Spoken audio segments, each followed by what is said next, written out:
Jesus, here's where it gets really good, redeemed me from everything that came with that curse. Everything connected to it, God redeemed me. Turn to the book of Deuteronomy 28. I want to show you everything that was part of the curse. And it's kind of a sad moment, but I'm just going to read it to you. So grab a Bible, sit down, and hold on, and I'm going to read to you what is the curse you've been redeemed from. I showed you, hopefully, in a brief little story, the detrimental effect of the curse and why it came.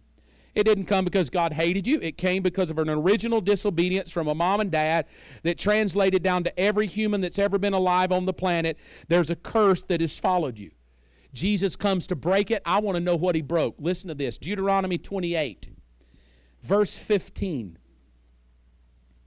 However, if you don't obey me, the Lord God, and you don't carefully follow all of his commands, that's everybody in the room, you can't do all of them, I'm giving you today, then all of these curses will come upon you, and the NIV says overtake you. It means chase you down.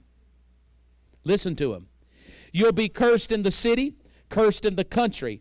Your basket and your kneading trough will be cursed. That means you'll never prosper. The fruit of your womb will be cursed. That's your children, your grandchildren, and everything connected to them. The crops of your land, that's everything. That's your businesses. Your calves, your herds, your lambs, and your flock. Your businesses will be cursed. You will be cursed, verse 19, when you come in, cursed when you go out. That means no matter where you move, geographically, no matter where you go, you're cursed. Move to California, cursed. Come back to Georgia, cursed. Doesn't matter where you go. The Lord will send upon you curses, verse 20. Confusion is a curse. Rebuke. Everything in you put your hand to will be cursed until you're destroyed and you come to sudden ruin because of the evil you've done in forsaking God. The Lord, verse 21, will plague you with diseases until he's destroyed you from the land you're entering to possess. The Lord will strike you with a wasting disease. Fever is a curse. Inflammation is a curse. Arthritis is a curse. Bone disease are a curse. All of those are inflammation. With scorching heat and drought, with blight and mildew, he'll plague you until you die. The sky over your head will be bronze, and the ground beneath you will be iron, meaning no matter what you do, you never get ahead. The Lord will turn the rain of your country into dust and powder, and it'll come down on the skies until you're destroyed. The Lord will cause you to be defeated before your enemies. Verse 25, you'll come at them from one direction and run seven. You'll become a thing of horror to all the kingdoms of the earth. Your carcass will be food for the birds of the air and the beasts of the earth. There'll be no one to frighten them away. The Lord will afflict you with boils, that's skin diseases. Tumors are the curse. Festering sores are the curse. The itch is a curse from which you cannot be cured. The Lord will afflict you with madness. Mental problems are a curse. Blindness, confusion of mind. At midday, you'll grope around blind like a man in the dark. You'll be unsuccessful in everything you do. When you're not successful, that's a curse. Day after day, you'll be oppressed. You'll be robbed. No one can rescue you. You'll be pledged to be married to a woman, but another man will take her and ravish her. That's cheating and adultery. In other words, you'll propose to somebody, you'll be getting married, and somebody will shack up with her before you marry her. You'll build a house, but you'll not live in it. You'll plant a vineyard, but you won't even begin to enjoy the fruit. Your ox will be slaughtered before your eyes. Those are relationship problems. You'll work it out. You'll try to get it. Somebody else will live it. You'll try to get a bride. Somebody else will run off with her. Your ox will be slaughtered before your eyes, and you won't get any of it. Your donkey will be forcibly taken from you, and you won't be returned. Your sheep will be given to your enemies, and no one will rescue them. Your sons and daughters will be given to another nation. That means it's a curse when your kids don't serve God. That's part of the curse, your kids not serving God. You'll wear out your eyes watching for them day and night, powerless to lift a hand.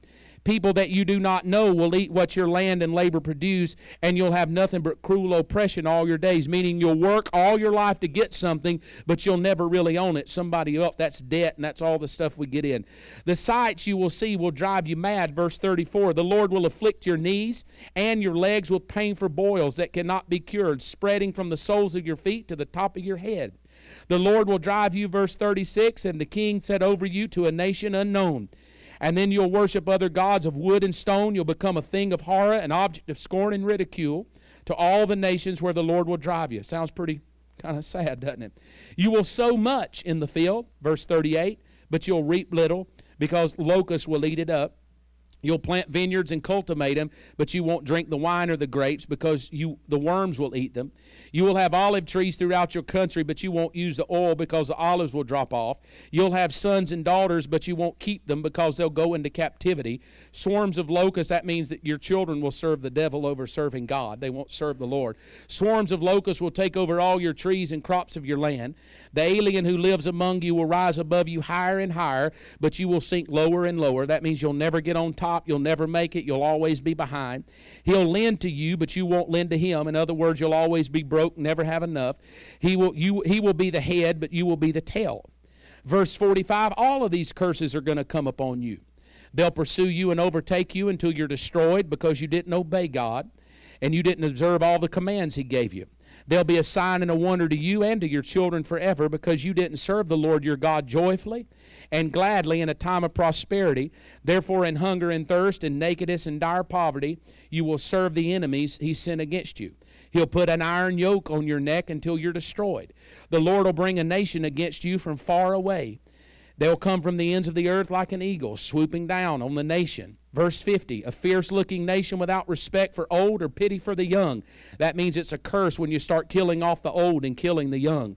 They'll devour the young of your livestock, the crops of your land. They'll leave you with no grain, no oil. Verse 52, they'll lay siege to everything you have, besiege all of your cities. Because you are suffering, verse 53. Listen to this. Your enemies will inflict upon you during the siege. You'll eat the fruit of your womb. That's abortion.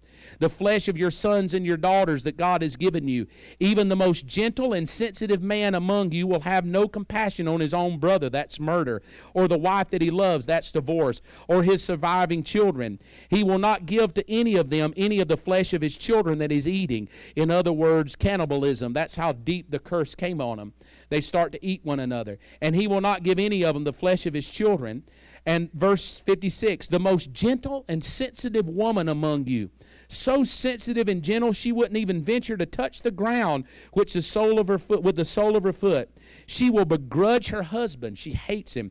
A husband and wife divorcing is part of a curse. She'll begrudge him. She'll begrudge her own sons and daughters. The afterbirth from her womb, that's abortion. She'll hate the children on the inside of her womb. Abortion is part of the curse. And the children she bears. For she intends to eat the kids secretly. In other words, she's going to try to abort the children and then she's going to eat them because they're so hungry. Verse 58, if you do not carefully follow all the words of the law which are written in this book and don't revere the glorious and awesome name of God, then God, verse 59, will send on fearful plagues to you, all of your children, harsh and prolonged disasters, and severe and lingering illnesses, and he will bring upon you every disease of Egypt that you dread, and those diseases will cling to you, and the Lord will bring upon you every kind of sickness and disaster that's not even recorded in the book of the law until you are destroyed. That's powerful. I mean, listen, nobody made that up.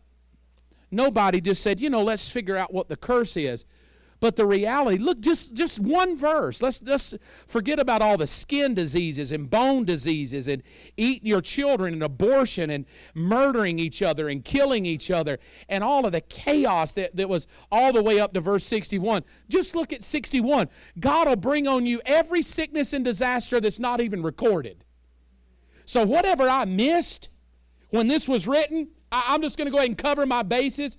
If you don't do what I tell you to do, every sickness and every disease, every disaster, every tragedy on you, your children, your grandchildren, and everything touch you. You will die. You will be plagued with illnesses. You will constantly waste away. You will never be healthy. You'll never get on top. You'll always be broke. You're never coming out of it. You'll always borrow. You'll never have money to give away. You will be pitiful broke, pitiful sick, sick. Your kids won't serve God. You'll try to serve them, but you'll spend your life chasing your children because they won't serve God. They'll go off and serve themselves and serve the devil. And you in your life, you will get to age 60, age 70. You'll have strokes. Your body will fall apart. You'll die. You'll get cancer. You'll get all kinds of problems, and diseases are going to come upon you. Why? Because that's the only way to kill you guys off, is just let sickness and curse just take over, and then you'll all just die. Do you understand how profound of a hole you and I are in as humans? Even medical science, as brilliant as we are today, can't keep you alive.